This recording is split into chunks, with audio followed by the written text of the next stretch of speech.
Assalamualaikum warahmatullahi wabarakatuh. Bismillahirrahmanirrahim.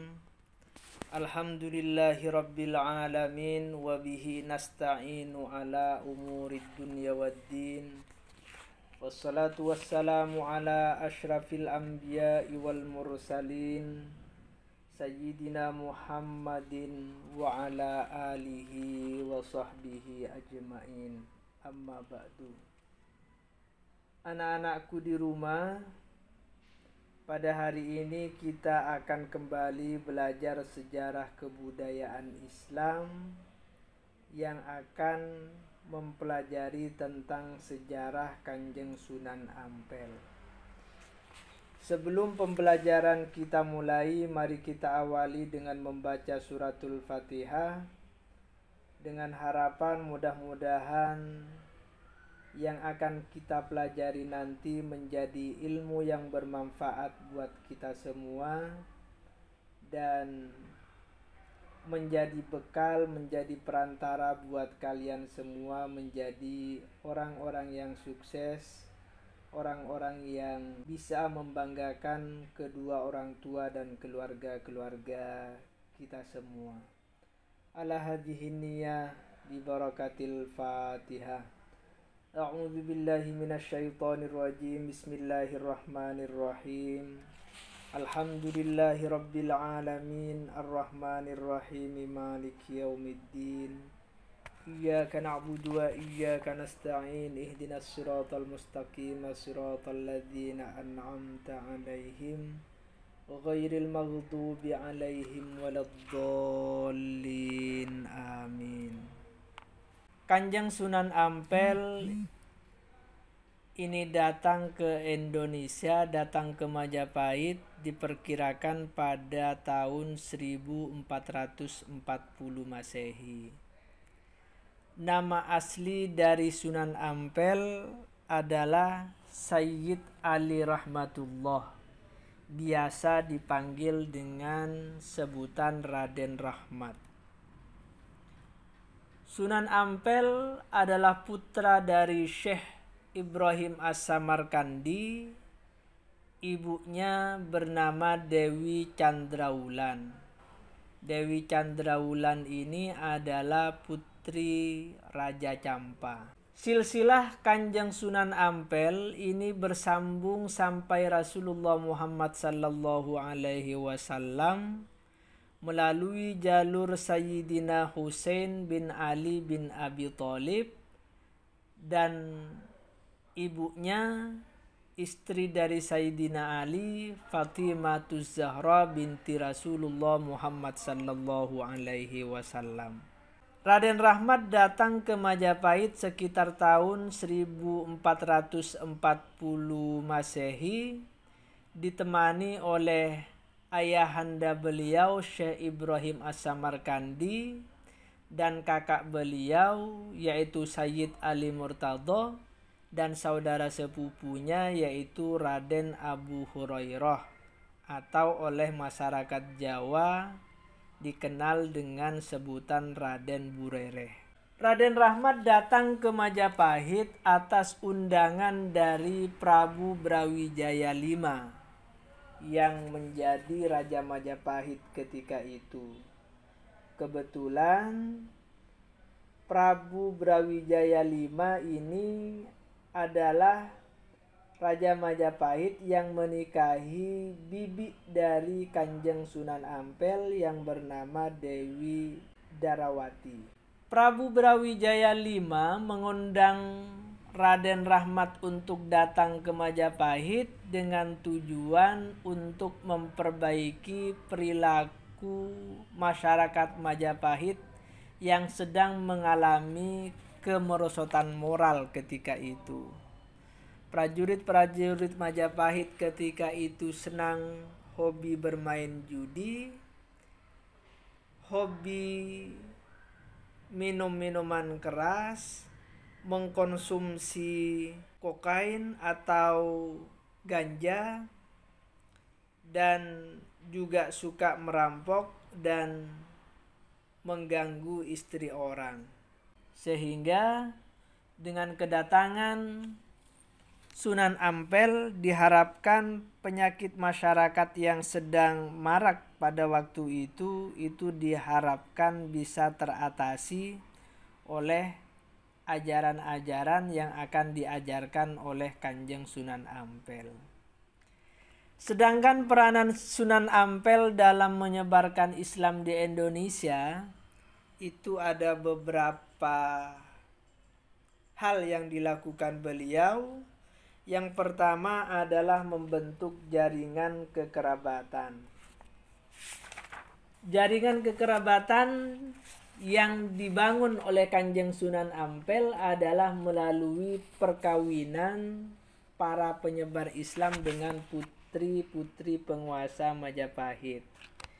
Misalnya Raden Rahmat menikahkan Raden Usen dengan putri Arya Baribin, Adipati Madura, dan Syekh Waliul Islam menikahi putri Retno Sambodi yang merupakan putri dari penguasa Pasuruan, dan Syekh Maulana Gharib dinikahkan dengan putri Niken Sundari, putri Majapahit, dan adik Mas Mortosiah dinikahkan dengan Raden Paku atau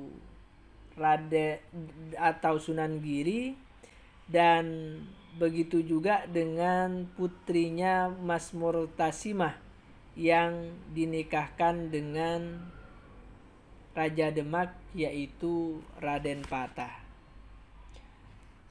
Hubungan kekerabatan yang dibentuk melalui jalur perkawinan ini dengan tujuan adalah mempermudah dakwah Islam agar bisa cepat diterima oleh masyarakat Majapahit ketika itu. Yang kedua,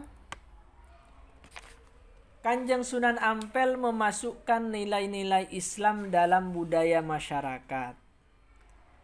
Masyarakat Majapahit pada waktu itu memiliki tradisi upacara peringatan terhadap orang mati yang dilaksanakan pada tahun ke-12 yang disebut dengan Srada. Oleh Kanjeng Sunan Ampel, upacara Srada ini kemudian diganti dengan memperingati kematian pada hari ke-3, ke-7, ke-40, ke-100, dan ke-1000.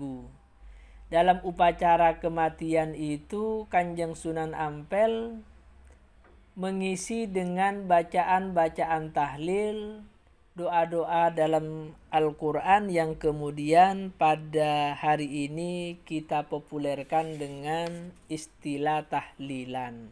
Di samping memasukkan nilai-nilai Islam dalam budaya dan hubungan sosial kemasyarakatan, Kanjeng Sunan Ampel juga memasukkan tradisi-tradisi dan istilah-istilah yang sedang berkembang di masyarakat. Misalnya, di masyarakat itu biasanya selalu ada cerita-cerita mistik, cerita-cerita yang sifatnya klinik. Orang-orang Majapahit dulu memiliki kepercayaan terhadap makhluk-makhluk halus yang meliputi kepercayaan akan adanya yaksa, raksasa, pisaka, pretasura, gandarwa, buto, kinara, widyadara, mahakala, nandiswara, caturastra, rahyangta rumuhun, sirang basaring wanwa, sang mangdian kahyangan, dan sang magawai kedaton atau para arwah leluhur yang melindungi bumi dan keraton.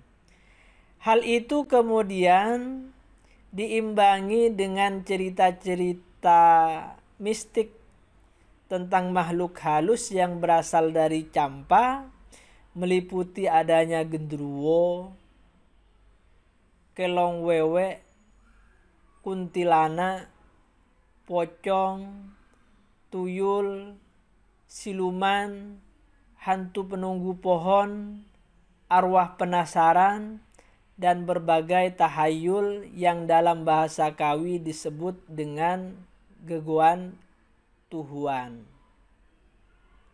Jadi cerita-cerita yang sifatnya tahayul pun oleh Kanjeng Sunan Ampel, beliau membawa cerita-cerita itu dari campa, dan sampai hari ini cerita-cerita itu masih terus menjadi satu cerita untuk menakut-nakuti orang-orang yang memiliki rasa takut. Di samping itu, dalam istilah yang biasa dipakai sehari-hari dalam keluarga, Kanjeng Sunan Ampel membawa panggilan-panggilan yang biasa ada di campa. Misalkan kalau di Majapahit dulu, untuk sebutan seorang anak kepada ibunya itu memakai sebutan ina, ra-ina atau ibu. Akan tetapi oleh Kanjeng Sunan Ampel, yang ini kemudian masih kita sering dengar, sebutan seorang anak kepada ibunya memakai kata mak. Begitu juga dengan sebutan untuk saudaranya.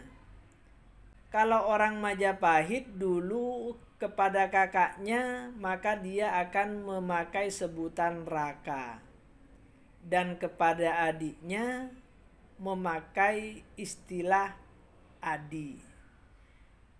Oleh Kanjeng Sunan Ampel, beliau memanggil kakaknya, memanggil saudara tuanya itu dengan sebutan kak, kakak. Jadi kakak itu berasal dari bahasa campa, ataupun juga disebut dengan kang, akang.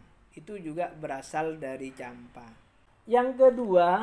Yang ketiga adalah membangun masjid dan pesantren sebagai pusat penyebaran agama Islam. Sedangkan ajaran Sunan Ampel yang populer dan dikenal oleh masyarakat itu adalah ajaran muhlimu. Artinya tidak mau mengerjakan 5 hal. 5 hal yang tidak akan dikerjakan itu meliputi, yang pertama adalah muhmain, artinya tidak berjudi. Yang kedua adalah muh ngombe, artinya tidak mabuk-mabukan. Dan yang ketiga adalah muh maling, tidak mencuri.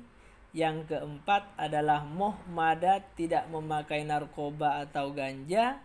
Dan yang terakhir adalah muhmadon, tidak berzina, tidak mengganggu istri orang. Itu adalah ajaran Kanjeng Sunan Ampel yang cukup populer sampai hari ini.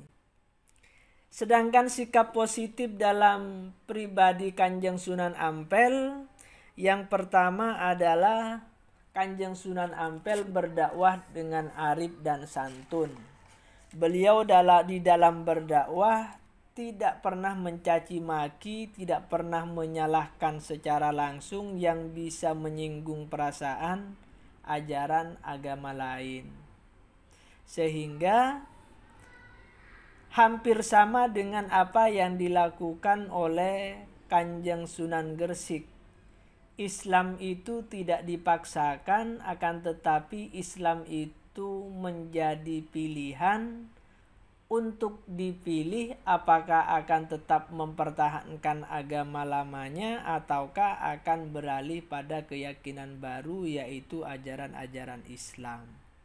Yang kedua, kepribadian beliau adalah toleran dan selalu menjalin hubungan baik dengan semua kalangan. Di dalam kehidupan sosial, Kanjeng Sunan Ampel tidak pernah membatasi pergaulannya. Beliau bergaul dengan siapa saja.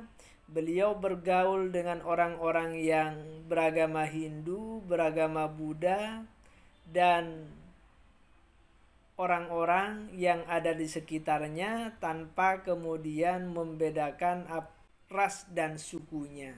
Yang ketiga, beliau adalah seorang pemimpin yang merangkul tanpa memandang kasta dan jabatan.